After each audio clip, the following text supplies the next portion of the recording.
శ్రీ గణేశాయ నమః. శ్రీ సరస్వత్యై నమః. శ్రీపాదవల్లభ నరసింహ సరస్వతి శ్రీ గురు దత్తాత్రేయాయ నమః. శ్రీ గణపతి సచ్చిదానంద సద్గురుభ్యో నమః. కార్తీక పురాణము 3వ అధ్యాయము. కార్తీక మాస స్నాన మహిమ. జనక మహారాజా, కార్తీక మాసమున ఏ ఒక్క చిన్న దానము చేసినను అది గొప్ప ప్రభావము గలదై వారికి సకలైశ్వర్యములు కలగజేయటయే కాక మరణానంతరము వారు శివ సాన్నిధ్యమును చేరుదురు. కానీ కొంతమంది అస్థిరములైనటువంటి భోగభాగ్యములు విడువలేక కార్తీక స్నానములు చేయక అవినీతి పరులై భ్రష్టులై సంచరించి కడకు క్షుద్ర జన్మలు అనగా కోడి, కుక్క, పిల్లిగా జన్మింతురు. అధమము కార్తీక మాస శుక్ల పౌర్ణమి రోజు అయినను స్నానదాన జపతపాదులు చేయకపోవుట వలన అనేక చండాలాది జన్మలెత్తి కడకు బ్రహ్మరాక్షసిగా పుట్టుదురు. దీనిని గురించి నాకు తెలిసినటువంటి ఇతిహాసం ఒకటి వినిపించదను, సపరివారముగా శ్రద్ధగా ఆలకింపుము. బ్రహ్మరాక్షసులకు ముక్తి కలుగుట. ఈ భరతఖండమందలి దక్షిణ ప్రాంతమున ఒకానొక గ్రామములో మహావిద్వాంసుడు, తపశ్శాలి, సత్యవాక్య పరిపాలకుడు అగు తత్వనిష్ఠుడు అనే బ్రాహ్మణుడొకడు కలడు. ఒకనాడు ఆ బ్రాహ్మణుడు తీర్థయాత్రాసక్తుడై అఖండ గోదావరికి బయలుదేరెను. ఆ తీర్థ సమీపమున ఒక మహావటవృక్షంబుపై భయంకర ముఖములతోనూ దీర్ఘకేశములతోనూ బలిష్టంబులైన కోరలతోనూ నల్లని బాణ పొట్టలతోనూ చూచువారికి అతి భయంకర రూపములతో 3 బ్రహ్మరాక్షసులు నివసించుచు ఆ దారిన పోవు బాటసారులను బెదిరించి వారిని భక్షించుచు ఆ ప్రాంతమంతయు భయకంపితము చేయుచుండిరి. తీర్థయాత్రకై బయలుదేరి అఖండ గోదావరి పుణ్యక్షేత్రమున పితృదేవతలకు పిండ ప్రదానము చేయుటకు వచ్చుచున్నటువంటి విప్రుడు ఆ వృక్షము చెంతకు చేరుసరికి యథాప్రకారముగా బ్రహ్మరాక్షసులు క్రిందకు దిగి అతని చంపబోవు సమయమున బ్రాహ్మణుడు ఆ భయంకర రూపములను చూసి గజగజ వణుకుతూ ఏమీ తోచక నారాయణ స్తోత్రము బిగ్గరగా పఠించుచు, ప్రభో ఆర్తత్రాణపరాయణ అనాథరక్షక, ఆపదలో ఉన్న గజేంద్రుని నిండు సభలో అవమానాల పాలగుచున్న మహాసాధ్వి ద్రౌపదిని, బాలుడగు ప్రహ్లాదుని రక్షించిన విధంగానే ఈ పిశాచముల బారి నుండి నన్ను రక్షించు తండ్రి అని వేడుకొనగా ఆ ప్రార్థనలు విన్న బ్రహ్మరాక్షసులకు జ్ఞానోదయము కలిగి, మహానుభావా, మీ నోటి నుండి వచ్చిన శ్రీమన్నారాయణ స్తుతి విని మాకు జ్ఞానోదయమైనది, మమ్ము రక్షింపుడు అని ప్రాధేయపడిరి.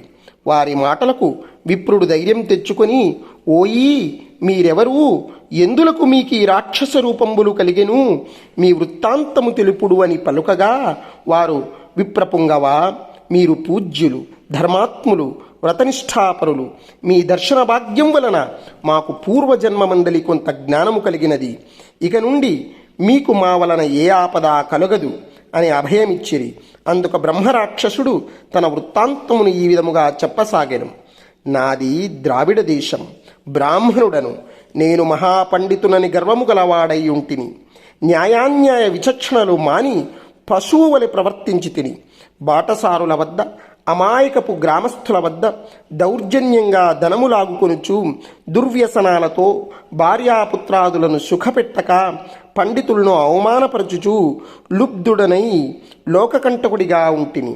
ఇట్లుండగా ఒకానొక పండితుడు కార్తీక మాస వ్రతమును యథావిధిగా ఆచరించి భూతతృప్తి కొరకు బ్రాహ్మణ సమారాధన చేయు తలంపుతో పదార్థ సంపాదన నిమిత్తము దగ్గరున్న నగరమునకు బయలుదేరి తిరుగు ప్రయాణములో మా ఇంటికు అతిథిగా వచ్చెను.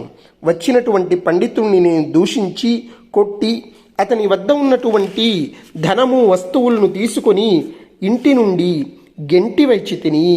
అందులోక ఆ విప్రునకు కోపము వచ్చి, ఓరీ నీచుడా, అన్యాక్రాంతముగా డబ్బు కూడబెట్టినది చాలక, మంచి చెడ్డలు తెలియక, తోటి బ్రాహ్మణుడనని కూడా ఆలోచించక కొట్టి తిట్టి వస్తు సామాగ్రిని దోచుకుంటివి గావున నీవు రాక్షసుడవై నరభక్షకుడువుగా నిర్మానుష్య ప్రదేశములో ఉందువుగాక అని శపించుటచే నాకీ రాక్షస రూపము కలిగినది. బ్రహ్మాస్త్రమునైనా తప్పించుకోవచ్చును గాని బ్రాహ్మణ శాపమును తప్పించుకొనలేము గదా. కావున నా అపరాధము క్షమింపుమని వానిని ప్రార్థించి తిని. అందులకు అతడు దయతలిచి, ఓయి గోదావరీ క్షేత్రమందొక వటవృక్షము గలదు. నీవందు నివసించుచు ఏ బ్రాహ్మణుడు కార్తీక వ్రతమాచరించి పుణ్యఫలమును సంపాదించి ఉండునో ఆ బ్రాహ్మణుని వలన పునర్జన్మ నొందుదువుగాక అని వెడలిపోయెను. ఆనాటి నుండి నేనీ రాక్షస రూపమున నరభక్షణము చేయుచుంటిని. కావున ఓ విప్రోత్తమ, నన్ను నా కుటుంబము వారిని రక్షింపుడని మొదటి రాక్షసుడు తన వృత్తాంతమును చెప్పెను. ఇక రెండవ రాక్షసుడు, ఓ ద్విజోత్తమ, నేను కూడా పూర్వజన్మలో బ్రాహ్మణుడనే. నేను నీచుల సహవాసము చేసి తల్లిదండ్రులను బాధించి వారికి తిండి పెట్టక మార్చి అన్నమో రామచంద్ర అనునటుల చేసి వారి ఎదుటనే నా భార్యాబిడ్డలతో పంచభక్ష్య పరమాన్నములతో భుజించుచుండెడివాడను. నేను ఎట్టి దాన ధర్మములు చేసి ఎరుగను.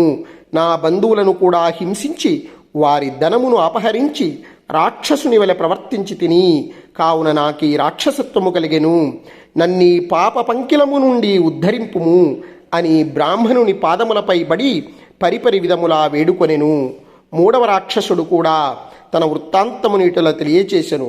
మహాశయ, నేనొక సంపన్న కుటుంబములో పుట్టిన బ్రాహ్మణుడను. నేను విష్ణు ఆలయములో అర్చకునిగా ఉంటిని. స్నానమైననూ చేయక కట్టుబట్టలతో దేవాలయములో తిరుగుచుండెడివాడను. భగవంతునికి ధూపదీప నైవేద్యములైనను అర్పించక భక్తులు కొని తెచ్చినటువంటి సంభారములను నా ఉంపుడు గెత్తెకు అందజేయుచు మద్యమాంసములను సేవించుచు పాపకార్యములు చేసినందున నా మరణానంతరము ఈ రూపమును ధరించి తిని. కావున నన్ను కూడా పాప విముక్తుణ్ణి కావింపుము అని ప్రార్థించెను. ఓ జనక మహారాజా, తపోనిష్ఠుడగు ఆ విప్రుడు పిశాచముల దీనాలాపమును ఆలకించి, ఓ బ్రహ్మరాక్షసులారా, భయపడకుడు. మీరు పూర్వజన్మలో చేసినటువంటి ఘోర కృత్యంబుల వల్ల మీకు ఈ రూపములు కలిగెను. నా వెంట రండు, మీకు విముక్తిని కలిగింతును అని వారిని ఓదార్చి తనతో గొనిపోయి ఆ మూవురి యాతన విముక్తికై సంకల్పము చెప్పుకొని తానే స్వయముగా గోదావరిలో స్నానమాచరించి స్నాన పుణ్యఫలమును ముగ్గురు బ్రహ్మరాక్షసులకు ధారబోయగా వారి వారి రాక్షస రూపములు పోయి దివ్య రూపములు ధరించి వైకుంఠమునకేగిరి. కార్తీక మాసములో గోదావరి స్నానమాచరించినచో హరిహరాదులు సంతృప్తి నొంది వారికి సకలైశ్వర్యములు ప్రసాదింతురు. అందువలన ఎంత ప్రయత్నించినా అయినా సరే కార్తీక స్నానములను ఆచరించాలి. ఇట్లు స్కాంద పురాణంతర్గత వశిష్ఠ ప్రోక్త కార్తీక మహత్యమందలి 3వ అధ్యాయము 3వ రోజు పారాయణము సమాప్తము.